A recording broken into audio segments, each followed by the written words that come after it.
Sa balita na lang daw, nalalaman ng mga guro ang ipatutupad na 3-term calendar ng DepEd. Kaya panawagan nila, bigyan sana sila ng mas mahabang training para rito.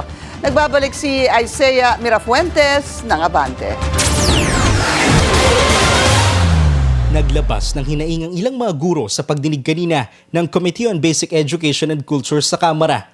Hindi raw kasi sila nakonsulta kaugnay sa pagbabago ng school calendar ngayong taon.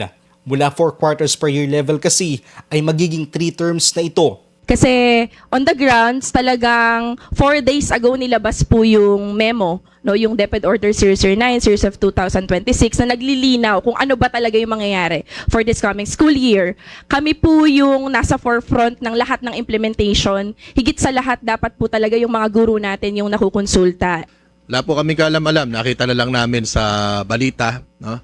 In fact, nagtanong kami sa mga principal and then sa mga namumuno sa DepEd sa field. Hindi rin nila alam. Nagkonsulta naman daw ang DepEd pero Parang based on your slide, you consulted with teachers but not necessarily with a group like ACT Party List.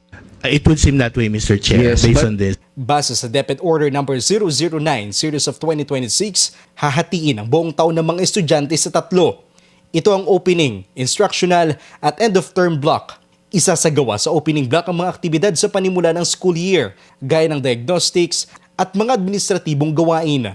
Sa instructional naman, isasagawa ang pagtuturo ng mga guro na ayon sa DepEd ay nasa 61 to 62 days mula sa kabuuang 200 hanggang 220 school days.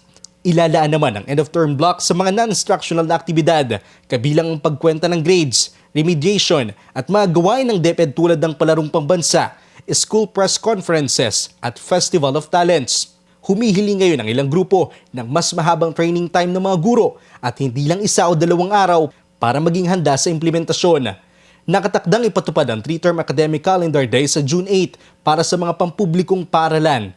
1 taon naman ang ibinigay sa mga pribadong paaralan para sa transition sa 3-term school calendar. Para sa agenda, Isaiah Mirafuentes, Abante. Mag-follow sa aming mga social media accounts at mag-subscribe sa aming YouTube channel para sa pinakahuli at eksklusibong mga balita.